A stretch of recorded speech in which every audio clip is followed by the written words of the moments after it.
Sitting on the park bench, eyeing little girls with bad intensity.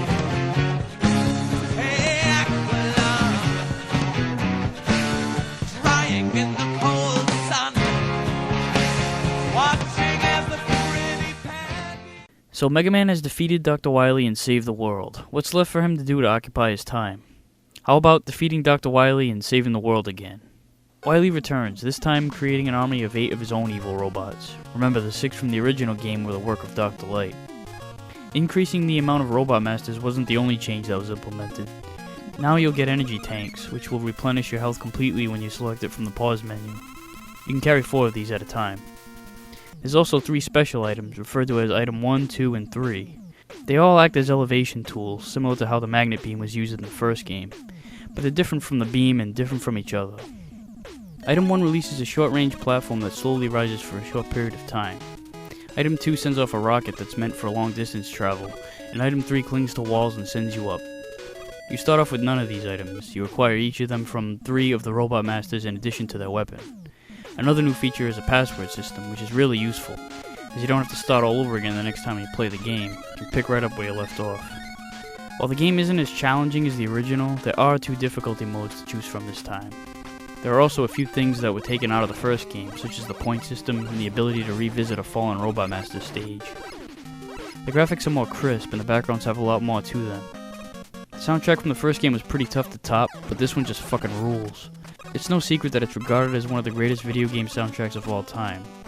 Even the lesser tunes are really melodic. They fit the stages perfectly, even the repeats, and the overall sound is just so rich and full, I'll find myself listening to this in the car at full blast while people crossing the street will look at me funny and say, "What the hell is that?"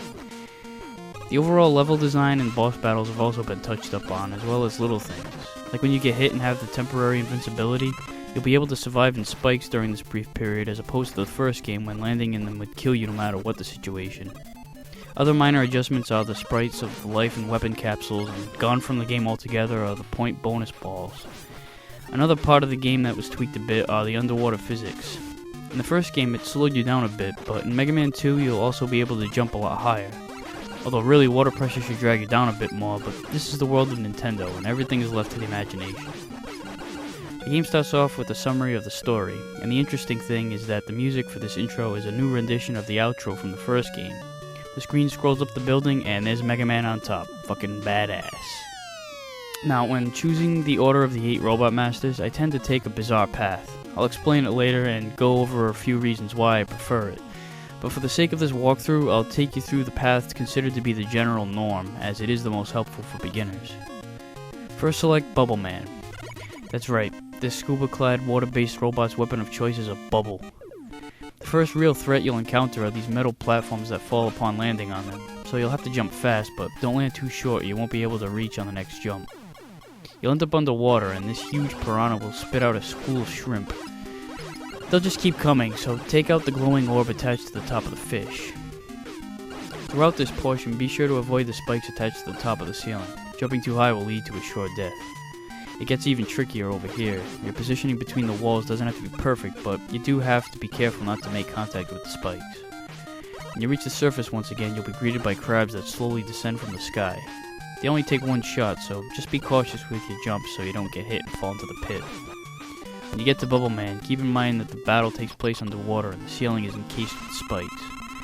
So you've got to concentrate on not jumping too high as well as firing. Fortunately, Bubble Man isn't too tough. His bubble-led attack is slow and predictable, and he'll also fire plasma shots. The best time to attack is while he's firing the bubbles or when he's floating downward and not firing at all. Run underneath him when he jumps from corner to corner and keep attacking. When you kill him, you'll get the bubble-led weapon, which sends a maximum of 2 rolling bubbles at a time across the floor. It's limited to low ground attacks, and a lot of enemies are immune to it, but it is useful against certain annoyances and works well against both Flashman and Heatman, which is a partial reason why there are forks in the road of the recommended order. You could go after Heatman right now and bring a weapon that'll rip his shit up, but you won't be able to utilize a shortcut in a pretty difficult situation just yet. So pick Flashman next. His level is full of illuminating floors that are slippery, and there are multiple paths you can take throughout. Fire rapidly at this huge-ass machine, and when it's destroyed, Sniper Joe returns from the first game, only his attacks are different. He'll fire 3 shots and then throw his shield out front. Leap over his attacks while firing. And it's kinda odd that Sniper Joe is a robot controlling another robot. So slip into this tight turn to bypass some unnecessary bullshit. Get out your bubble lead and waste away these pesky little bastards. When you get to this part, you have a couple of options. If your energy level is low, just continue falling and grab the energy capsule while taking this guy down from the other side. You do run the risk of losing energy during the fight as well. Otherwise, slide through this gap if you're quick enough and bypass it altogether. Drop down this hole and you'll encounter a line of small platforms. They're slippery too, so be cautious with the jumps and you'll find an E-tank on the other side. You get to Flashman and he's pretty pathetic.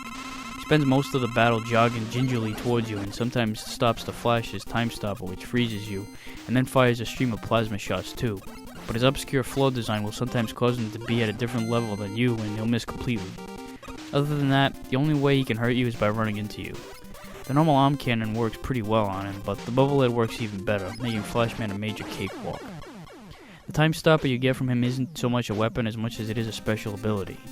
You use it, and all the enemies on the screen will freeze until the weapon meter depletes completely. It's nothing amazing, but it can get you through some tight spots.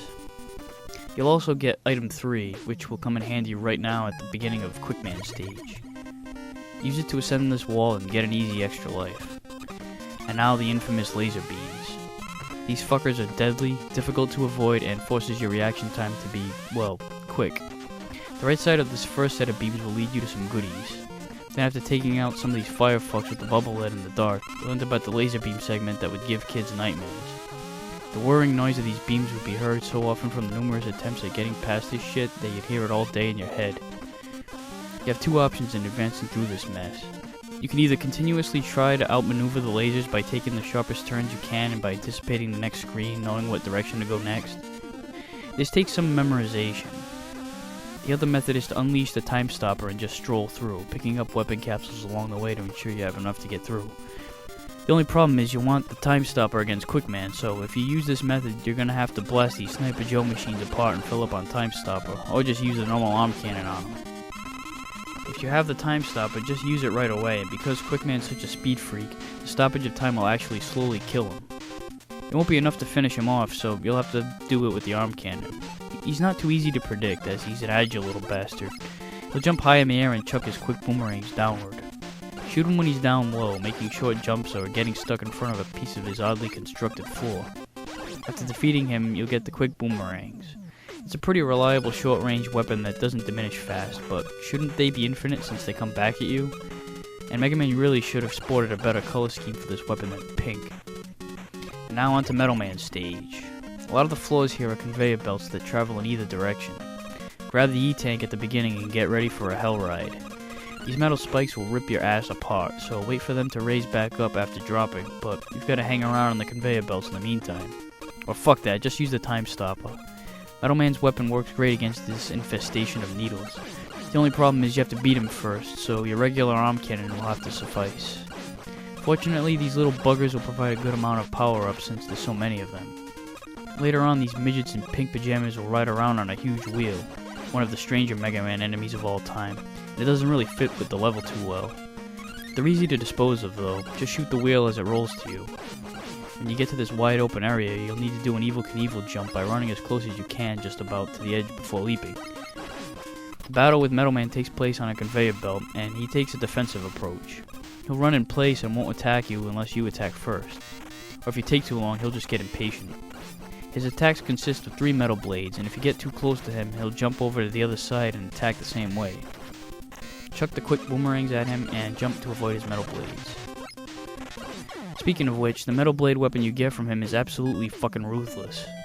It fires in 8 directions, including diagonal. It doesn't use up too much weapon energy, and above all, it just plain old kicks ass. Almost every enemy is weak to it. It's by far the best weapon in the Mega Man series. Nothing else even touches it.